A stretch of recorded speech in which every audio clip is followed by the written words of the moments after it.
ದಾಂಡೇಲಿಯ ಡಿಎಫ್ಎ ಟೌನ್ಶಿಪ್ನಲ್ಲಿ ಅತಿಕ್ರಮಣ ಭರಾಟೆ, ನಮಗೂ ಜಾಗ ಬೇಕು ಎಂದು ಸ್ಥಳೀಯ ಯೂಟ್ಯೂಬರ್ ಮಾಧ್ಯಮ ಪ್ರತಿನಿಧಿ ಒಬ್ಬ ಡಿಎಫ್ಎ ಟೌನ್ಶಿಪ್ನ 40x40 ಜಾಗವನ್ನು ಅತಿಕ್ರಮಿಸಿ ಬೇಲಿ ಹಾಕಿ ಹೊತ್ತಿಸಿದ್ದ ಕಿಡಿ ಮುಗಿಲೆದ್ದು ಸ್ಥಳೀಯರ ಅನೇಕರು ಅತಿಕ್ರಮಿತ ಜಾಗದ ಅಕ್ಕಪಕ್ಕದಲ್ಲೆಲ್ಲ ಅತಿಕ್ರಮಿಸತೊಡಗಿದ ಘಟನೆ ಇಂದು ಜರುಗಿದೆ. ವರದಿಗಾರರು ಆಯಿಷಾ ಮುಕಾಶಿ.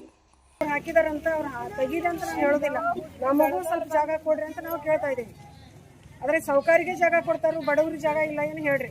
ಓಟ್ ಕೇಳಕ್ಕೆ ಒಂದು ನ್ಯಾಯ, ಓಟ್ ಹಾಕಿಸ್ಕೊಳ್ಳೋ ಮಟ್ಟ ಒಂದು ನ್ಯಾಯ. ಹಾಕಿಸ್ಕೊಂಡು ನಮ್ಮ ಚಪ್ಪಲೆಲ್ಲ ಹೊಡೆದು ಹೋಗ್ತಾರೆ. ನಮಗೆ ಈ ಸಲ ಓಟು ಹಾಕೋದಿಲ್ಲ, ಬೇಕಾದವ್ರು ಬರ್ಲಿರಿ. ಇಲ್ಲ ಮೇಡಮ್, ಹಂಗೆ ಮಾಡಬಾರ್ದು.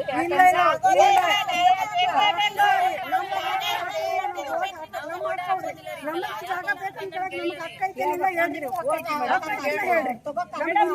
ದುಡಿಮೆ ಇಲ್ಲ, ಒಂದು ಮನುಷ್ಯನ್ ಕಟ್ಕೊಂಡು 4 ಮಕ್ಕಳು ಕಟ್ಕೊಂಡು ನಾವು ಜೀವನ ಮಾಡ್ಬೇಕು.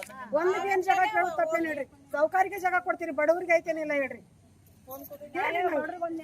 ಬಡವ್ರಿಗೆ ಒಂದು ನ್ಯಾಯ, ಸೌಕರ್ಯ ನ್ಯಾಯ. ದಯವಿಟ್ಟು ಏನ್ ಮಾಡ್ಬೇಡಿ, ನಮಗೆ ಜಾಗ ಕೊಡ ಮಟ್ಟ ನಾವು ಹೇಳೋದಿಲ್ಲ.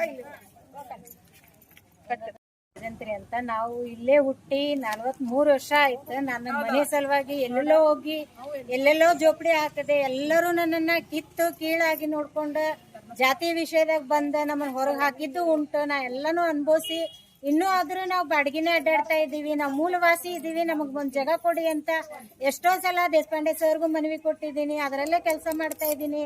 ಆದ್ರೂ ಯಾರು ನಮ್ಮನ್ನ ಕೇರ್ ಮಾಡ್ತಾ ಇಲ್ಲ. ಈಗೀಗ ಬಂದ ಒಂದ್ 5 ವರ್ಷ 10 ವರ್ಷ ಇದ್ದವರಿಗೆ ಒಳಗಿಂದ ಒಳಗ ನಗರಸಭೆದವರ ಜಾಗ ಕೊಡ್ತಾ ಇದಾರೆ ಅಂತ ನಮ್ ಕಿವಿಗಳಿಗೆ ಇವತ್ತು ಮಾತು ಬಿದ್ದಿದೆ. ಅದಕ್ಕಾಗಿ ನಾವೆಲ್ಲರೂ ಕೂಡ್ಕೊಂಡು ಹೋರಾಟ ಕೂತ್ಕೊಂಡಿದೀವಿ. ಮೂಲವಾಸಿ ಯಾರ್ಯಾರು ಇದೀವೋ ಅವ್ರಿಗೆಲ್ಲರಿಗೂ ಒಂದ್ ಜಾಗ ಕೊಡ್ಬೇಕಂತ ಹೇಳಿ ಮನವಿ ಮಾಡ್ಕೊಡ್ತಾ ಇದ್ದೀವಿ. ಇವಾಗ G+2 ಅಲ್ಲಿ ದುಡ್ಡು ಕಟ್ಟಿದವ್ರಿಗೆಲ್ಲ ಜಾಗ ಕೊಡ್ತಾ ಇದ್ದಾರೆ. ಅಲ್ಲಿ ಬಹಳ ಜನಗೆಲ್ಲ ಮನೆ ಅರೇಂಜ್ ಮಾಡಿದ್ದಿದೆ. ಹಂತ ಹಂತವಾಗಿ ಮನೆ ಕೊಡ್ತಾ ಇದ್ದಾರೆ. ಅಲ್ಲಿ ನೀವು ಅರ್ಜಿ ಹಾಕಿಲ್ಲ. ಅರ್ಜಿ ಹಾಕಿದ್ರೆ ನಿಮ್ಗೆ ಸಿಗತ್ತಲ್ಲ. ಇವತ್ತು ಅರ್ಜಿ ಹಾಕಿದ್ದೇವೆ ಮೇಡಮ್. ನಮ್ಮ ಹತ್ರ ಅಷ್ಟು ದುಡ್ಡು ಕೊಟ್ಟು ತಗೊಳ್ಳೋಷ್ಟು ಇಲ್ಲ ಮೇಡಮ್. ನಮ್ ಕಡೆ ನಾವು ಇಲ್ಲಿ ಕೆಲಸ ಮಾಡ್ಕೊಳ್ಳೋರು ಮೇಡಮ್. ನಾವು ದುಡಿದ್ರೆ ತಿನ್ಬೇಕು, ಮನೆ ಬಾಡಿಗೆ ಕಟ್ಕೋಬೇಕು, ಮನೆ ನಡ್ಸ್ಕೋಬೇಕು ಅಂದ್ರೆ ಆಗೋದಿಲ್ಲ ಮೇಡಮ್. ನಮ್ಗೆ ಮನೆ ಬೇಕು, ಜಾಗ ಬೇಕು ರೀ. ನಮ್ಗೆ ದುಡ್ಡು ಕಟ್ಟು ತಗೊಳ್ಳೋಷ್ಟು ಇಲ್ಲ. ಅಲ್ಲಿ ಅವ್ರು ಹಾಕಿದ್ದಾರೆ, ಅವ್ರಿಗೆ ಕೊಟ್ರಲ್ಲಿ ನಮಗೂ ಕೊಡ್ರಿ ಅಂತ ಹೇಳ್ತಾ ಇದ್ದೀನಿ ಅಷ್ಟೇ. ರಿಕ್ವೆಸ್ಟ್ ಮಾಡ್ತೀನಿ.